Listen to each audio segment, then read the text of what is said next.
امریکہ نے ایران میں تباہ ہونے والے اپنے طیارے کے دوسرے پائلٹ کو بھی بازیاب کروا لیا۔ امریکی صدر ڈونلڈ ٹرمپ کا کہنا ہے کہ ہمارا پائلٹ ہمیں مل گیا، وہ محفوظ اور ٹھیک ہے۔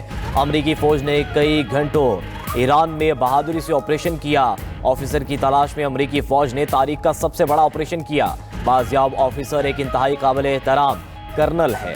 صدر ٹرمپ نے پائلٹ کے ریسکیو مشن کو سچویشن روم سے براہ راست دیکھا۔ پینٹاگون کے مطابق اس سے پہلے ایک پائلٹ کو واقعے کے فوری بعد ریسکیو کر لیا گیا تھا۔ دوسرے پائلٹ کی تلاش کے دوران شدید جھڑپ ہوئی۔ رات کو شروع ہونے والا آپریشن دن تک جاری رہا۔ زمینی آپریشن میں دونوں اطراف سے بھاری ہتھیاروں کا استعمال کیا گیا۔ ریسکیو آپریشن میں اسپیشل فورسز کے سینکڑوں اہلکاروں نے حصہ لیا۔ ایران میں گرنے والے طیارے کا آفیسر 2 روز سے روپوش تھا۔ امریکی آفیسر کو ٹریس کر کے آپریشن کیا گیا۔ امریکی طیارہ 15 ای اسٹرائک ایگل ایران میں تباہ ہوا تھا۔ روسی ٹی وی نے دعویٰ کیا ہے کہ ریسکیو آپریشن کے دوران ایک اور امریکی ہیلی کاپٹر تباہ ہو گیا۔ امریکی ہیلی کاپٹر گرنے کے مشتبہ ویڈیو بھی جاری کر دی گئی۔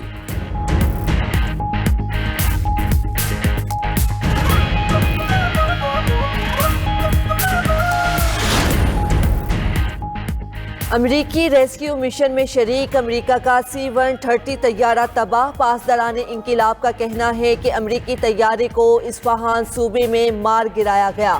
کسی بھی فضائی مداخلت کا تباہ کن فوجی کارروائی سے جواب دیا جائے گا۔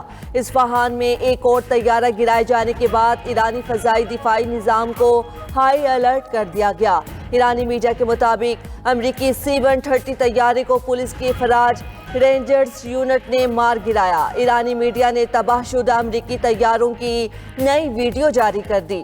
C-130 اور بلیک ہاک ہیلی کاپٹر کا ملبہ دکھایا گیا ہے۔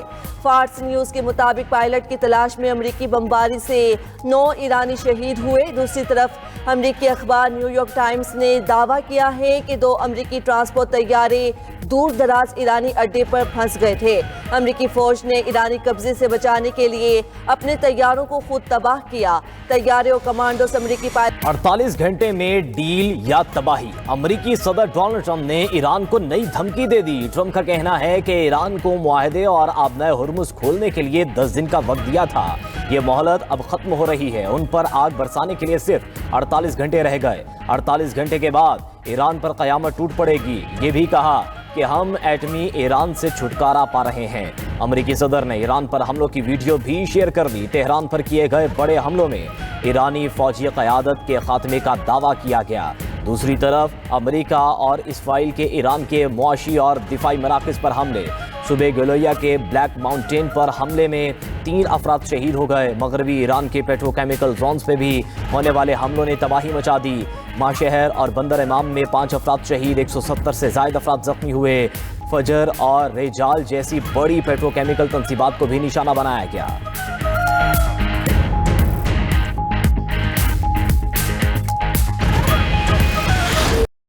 ایران کا ٹرمپ کی دھمکیوں اور حملوں کا تباہ کن جواب۔ پاسداران انقلاب کا میزائلوں کی 95ویں لہر سے حملہ۔ پاسداران انقلاب کا کہنا ہے کہ حملوں میں حاج قاسم، خیبر شکن اور قادر میزائلوں کا استعمال کیا۔ اسرائیل اور اس سے وابستہ تجارتی جہاز کو نشانہ بنایا۔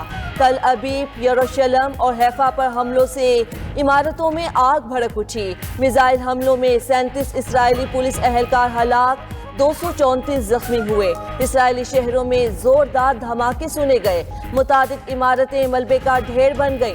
امریکی صدر کی دھمکیوں پر ایرانی فوج کا شدید رد عمل۔ ترجمان خاتم الانبیاء ہیڈ کوارٹرز ابراہیم ذوالفقاری کا کہنا ہے کہ امریکہ اور اسرائیل کے لیے پورا خطہ جہنم بنا دیں گے۔ ایرانی توانائی کی تنصیبات کو نشانہ بنایا تو اسرائیل میں بجلی گھروں کو تباہ کر دیں گے۔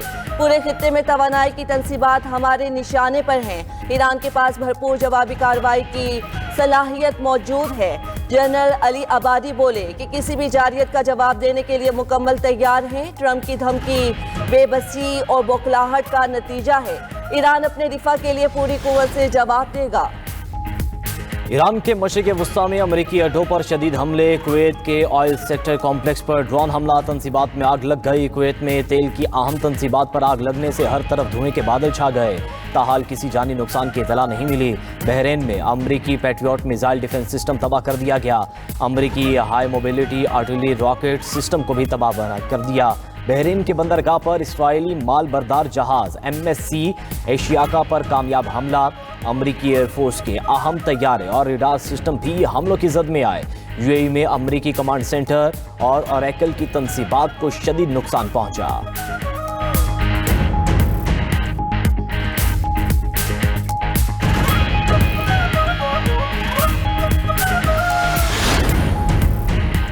ایران کی ایٹمی تنصیبات پر حملوں پر امریکہ اور اسرائیل کو وارننگ۔ ایرانی وزیر خارجہ عباس اراغچی کا کہنا ہے کہ تابکاری کا اخراج ہوا تو خلیج میں بھی زندگی ختم ہو جائے گی۔ وہ شہر میں ایٹمی تنصیبات پر اب تک 4 بار بمباری ہو چکی۔ میٹرو کیمیکل تنصیبات پر حملے دشمن کے مقاصد کو ظاہر کرتے ہیں۔ ایرانی وزیر خارجہ نے اقوام متحدہ اور سلامتی کونسل کو خط بھی لکھ دیا، موقف اختیار کیا کہ ایٹمی مراکز پر حملوں سے خطے میں تابکاری کے پھیلاؤ کا سنگین خطرہ ہے۔ وہ شہر اور نطنز میں تابکاری بڑے انسانی المیے کا سبب بن سکتی ہے۔ ادھر بین الاقوامی ایٹمی توانائی ایجنسی کے سابق سربراہ محمد البرادعی کا ٹرمپ کے الٹیمیٹم پر اظہار تشویش، بولے کہ خدشہ ہے کہ ٹرمپ پورے خطے کو آگ کے گولے میں نہ بدل دے۔ جنگ روکنے کے لیے خلیجی ممالک سے جو کچھ ہو سکتا ہے کریں۔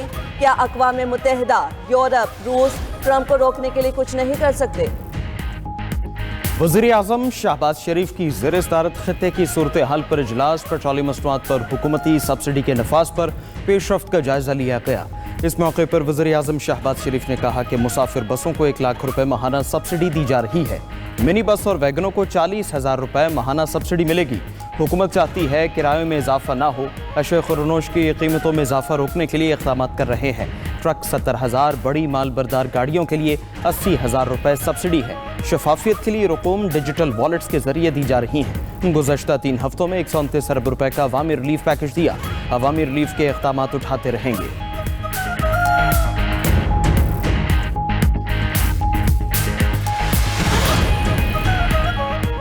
سندھ بھر میں 28 فروری والے کرائے برقرار رکھنے کا فیصلہ۔ وزیر اعلیٰ سندھ مراد علی شاہ کا کہنا ہے کہ پبلک ٹرانسپورٹ کا کرایہ نہیں بڑھے گا۔ وفاق مسافر بسوں کو 1 لاکھ روپے تک سبسڈی دے رہا ہے۔ بس، منی بس، کوسٹر اور وین کے کرائے نہیں بڑھنے دیں گے۔ سندھ حکومت سبسڈی کی مد میں 14 ارب روپے دے گی۔ انٹرسٹی بسوں کے مہنگے ڈیزل کا خرچہ سندھ حکومت برداشت کرے گی۔ ایران جنگ کی بھیانک نتائج نکل رہے ہیں۔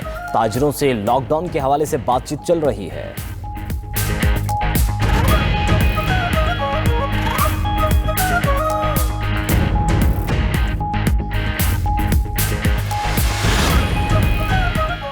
بلوچستان حکومت کا عوام کو پیٹرولیم مصنوعات میں ریلیف دینے کا فیصلہ۔ پیٹرولیم مصنوعات کی منصفانہ قیمتوں کو یقینی بنانے کے لیے کڑی نگرانی کی جائے گی۔ وزیر اعلیٰ سرفراز بگٹی کے مطابق گرہ فروشی کی شکایات کے ازالے کے لیے خصوصی ہیلپ لائن قائم کر دی۔ بلوچستان حکومت نے ٹارگیٹڈ سبسڈی کے اقدامات بھی شروع کر دیے۔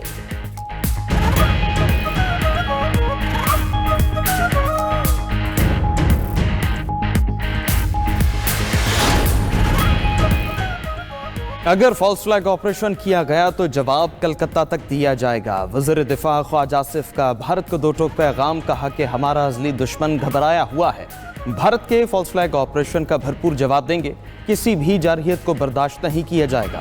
مزید کہا ایران اسرائیل کشیدگی کے اثرات خطے پر پڑ سکتے ہیں، اس سے نمٹنے کے لیے بھاری وسائل درکار ہوں گے۔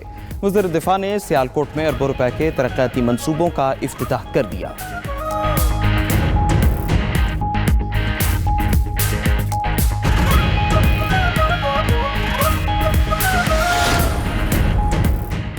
وفاقی وزیر داخلہ محسن نقوی کی رائے میں عالمی تبلیغی مرکز آمد، تبلیغی جماعت کے اکابرین سے ملے اور دین کے لیے ان کی خدمات کو سراہا۔ غیر ملکی اکابرین کا ویزوں کے اجراء میں تعاون پر وزیر داخلہ سے اظہار تشکر۔ اس موقع پر محسن نقوی نے کہا کہ سالانہ اجتماع کے انعقاد میں بھی وزارت داخلہ کی جانب سے ہر ممکن تعاون فراہم کیا جائے گا۔ غیر ملکی وفود کو ویزا کے حصول میں مکمل سہولت فراہم کی جائے گی۔ رواں سال بھی ایئرپورٹس پر اسپیشل کاؤنٹر قائم کیے جائیں گے۔